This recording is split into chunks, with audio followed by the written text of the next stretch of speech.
sa Pilipinas. Padagos na gagamiton kan gobyerno ang AstraZeneca vaccines apisar kan mga report na nagdadara inin blood clot. Sigun kay Health Undersecretary Maria Rosario Vergere, na bako pa man giraray ini ang nagtataonin dakulang senyal na kaipuhan magpundoan pagbakuna. Hahalato ninda ang rekomendasyon kan Food and Drug Administration o FDA kung kaipuhan suspenderon o ipagpadagos ang vaccinations. Handa man ang DOH na magsunod sa magiging official statement kan World Health Organization o WHO dahil pugol ninda ang mga impormasyon hali sa International Scientific Committee.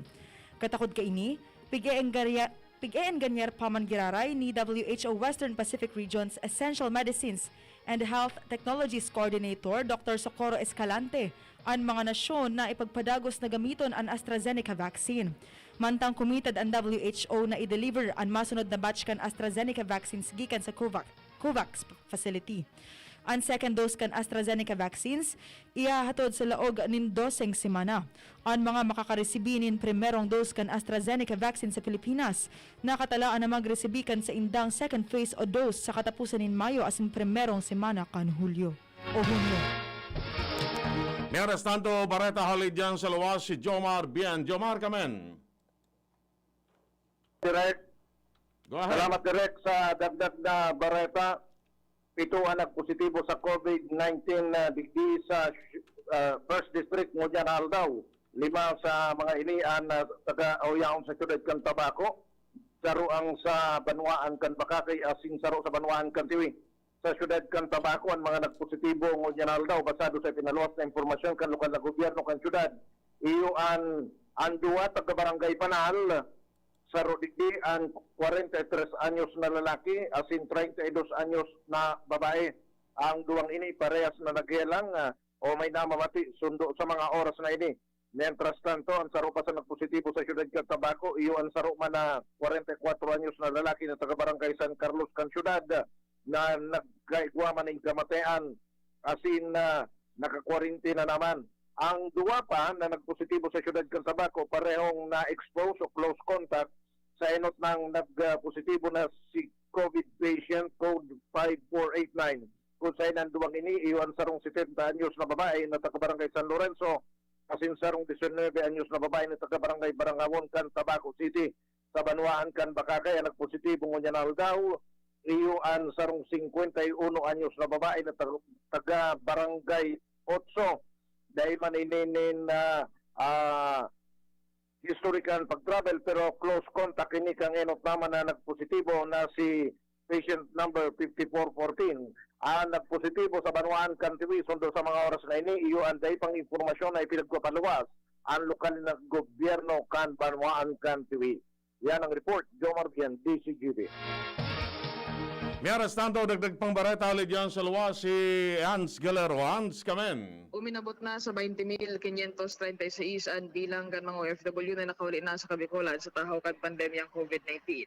Inian kinumpirma sa DZGB News ni Weng Azaga at tagapagtaram kan Overseas Workers Welfare Administration o Bicol kung sa 1983 ang bilang kan gikan sa Camarines Norte, 7,775 naman sa Camarines Sur, 1,525 sa Masbate, 790 sa Catanduanes, mantang 5,952 man sa probinsya kan Albay kasi nakapagrehistro man ni 2,511 na ROF so kay returning overseas Filipinos na probinsya kan Sorsogon.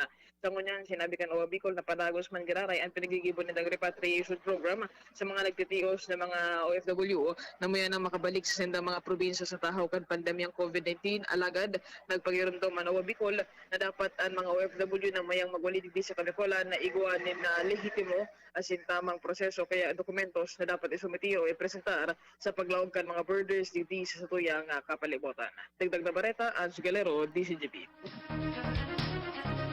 Mientras tanto, balaganta ang Bareta halid dyan sa luwas. Nasa linya man si Luwens Barcena. Luwens, kamen.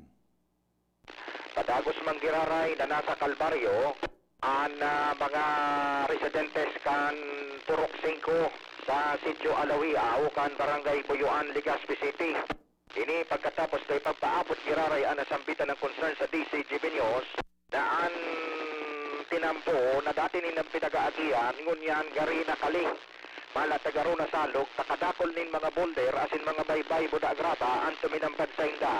Magpuon ka nakalihis na bagyong ruli asing tinta.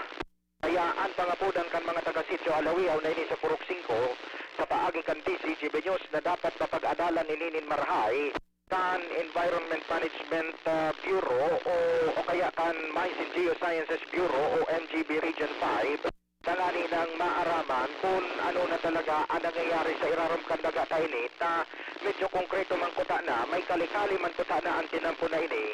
Alagad kan buminagyo, gari na ini salog. Kaya ang pangapuda dinda sa nalunungdan, dapat ma-aksyonan ini asin matabangan man sinda kan mga nagkakapira mga politiko na siyo ang siging rilibot-libot sa ibang lugar. Kung sa ibang lugar sana magpapara pag-gibunin mga programa kundi dapat tawan man daw sinda ni atensyon ta sindaman dakol sindang mga nangangaypuan sa poco mas o menos 300 pamilyaman anyaon sa may sityo Alawiaw na ini na arani sa sityo Basod kan Barangay Buyuan. Dagdag na Bareta, LBB.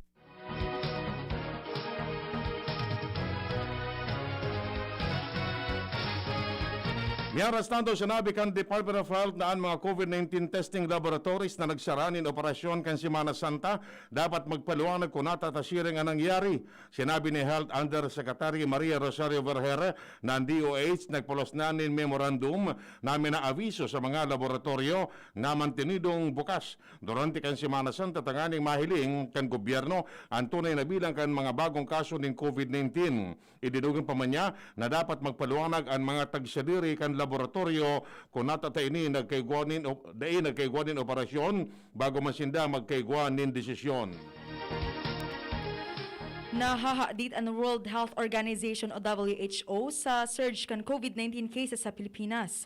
Sinabi ni WHO Western Pacific Regional Director Takeshi Kasai na dapat likayan kan Pilipinas na maabot ang red line ang sitwasyon kung saan ang bilang kan kaso sobra na sa kapasidad kan healthcare system.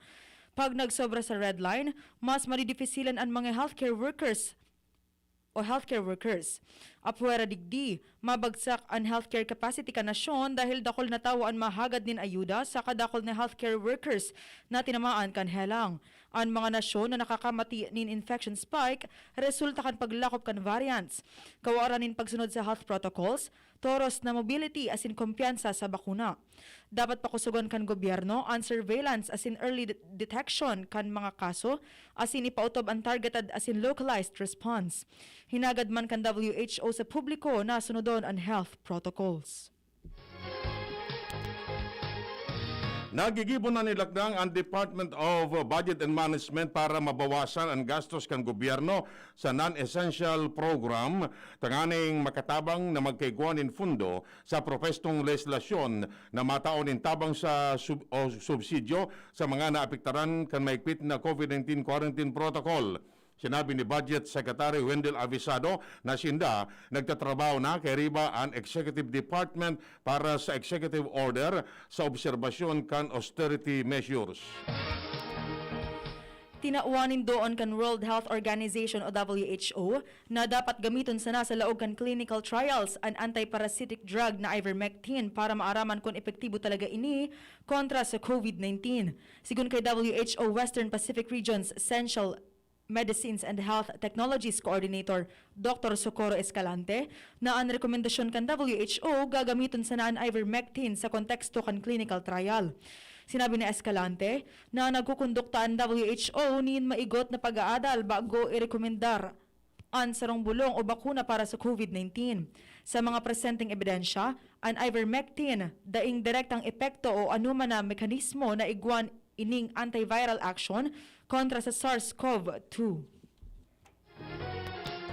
Miyaras natin ipigrekomendar kan Philippine Vaccine Expert Panel sa mga maedad na ang bakuna kontra sa COVID-19 na hali sa Beijing-based Sinovac Biotech. Ipigrekomendar kan Food and Drug Administration iyo ang paggamit ng Sinovac Coronavac Vaccine sa mga personang may edad na 15 hasta 59 anyos dalan sa ginibong clinical trial kulang ang mga partisipantes na may edad na. Sinabi ni Dr. Nina Gloriane, pamayo kan expert panel, na diit man sana ang adverse effect siring sa kulog sa lugar na binakunahan, kulog din payo, asin kalintura. Piglinaw kan Department of Health o DOH na warang pig-aaprobaran na self-administered saliva test kits para ma-detect nin COVID o para mag-detect nin COVID-19 sa nasyon. Sigun kay Health Undersecretary Maria Rosario Vergere na dapat halaton ang magiging approval kan Food and Drug Administration o FDA para digdi. Maski aprobaran pa ini kan FDA, ang Research Institute for Tropical Medicine o RITM, ang magtataonin final approval bago talaga ini tugotan na gamiton. Napag-araman na nagluwas ang DOH kan guidelines sa paggamit kan saliva-based RT-PCR para sa COVID-19. Solamenteng mga lisensyadong COVID-19 testing laboratories na sinertipikaran kan RITM ang tutugotan na magkondukta nin test gamit ang saliva specimen.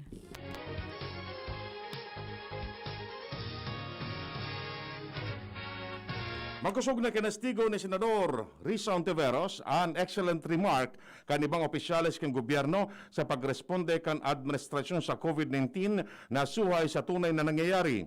Sa sinabi na dapat pakusugon pa kan gobyerno ang pagsimbag sa COVID-19 asin iwasan na magbuwat nin sariling tukawan sa tahaw kan paragos na paglangkaw kan kaso kan sirang na helang. Idinungan pa man niya na haryo nin marahay sa pagiging excellent kung kaya dai niya masabutan asin dai niya pwedeng akuon ang pahayag kan gobyerno. Sa tanawan ni doon na dapat akuon kan gobyerno na kulang pa ang trabaho kini para magresponde sa virus. Padagos na pig-aadalan kan Department of Health o DOH ang rekomendasyon kan mga eksperto na tulos na bakunahan ang mga nararahi pa sana sa COVID-19.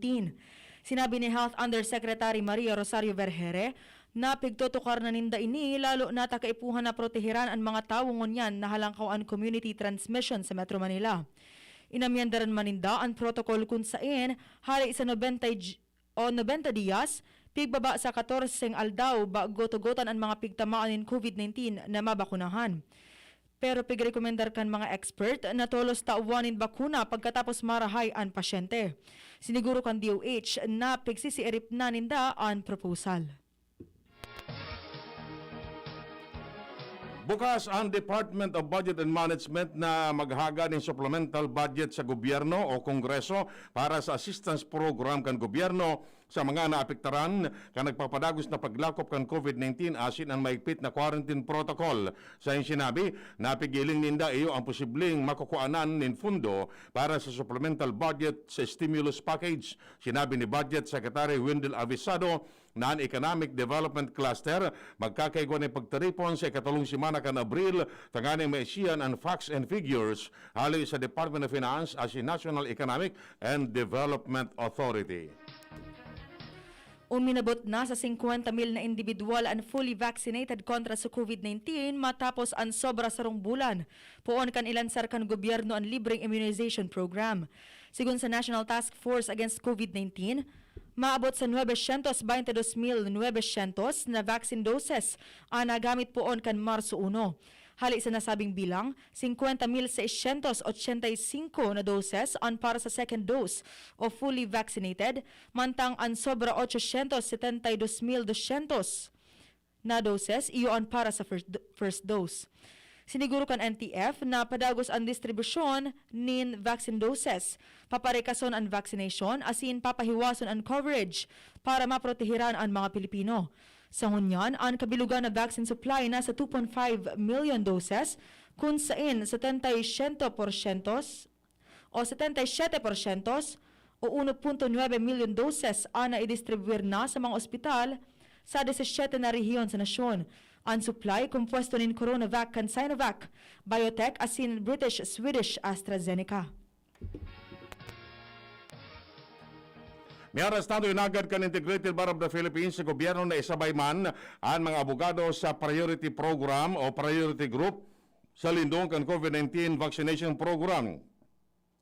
Sa surat kay National Task Force Against COVID-19 Chair asin Defense Secretary Delfin Lorenzana, sinabi ni IBP National President Abogado Domingo Cayosa na ang mga abogado dapat maging parte kan priority population A4 kung saan kay riba na digdi ang mga frontline personnel sa essential sector, uniform personnel asin mga opisyales lokal. Nagkakaigwanan nin monitoring ang Department of Health o DOH sa bagong variant kan COVID-19 na nai-report sa Indonesia. Napag-araman na ang primerong kaso nin variant na naglalaman kan E484K mutation na natagpusan sa Africa sin Brazil, pigaapod na kan mga scientist na IC. May kakayahan ang variant na iwasan ang natural immunity gikan sa dating COVID-19 infection asin mabawasan o nababawasan kaini o na itatawang proteksyon gikan sa mga presenteng bakuna. Pero piglinaw ni Health Undersecretary Maria Rosario Vergere na wala pa ang nasabing variant sa Pilipinas. Pigtotokar na ang bagay na ini sa Philippine Genome Center asin UP National Institute of Health.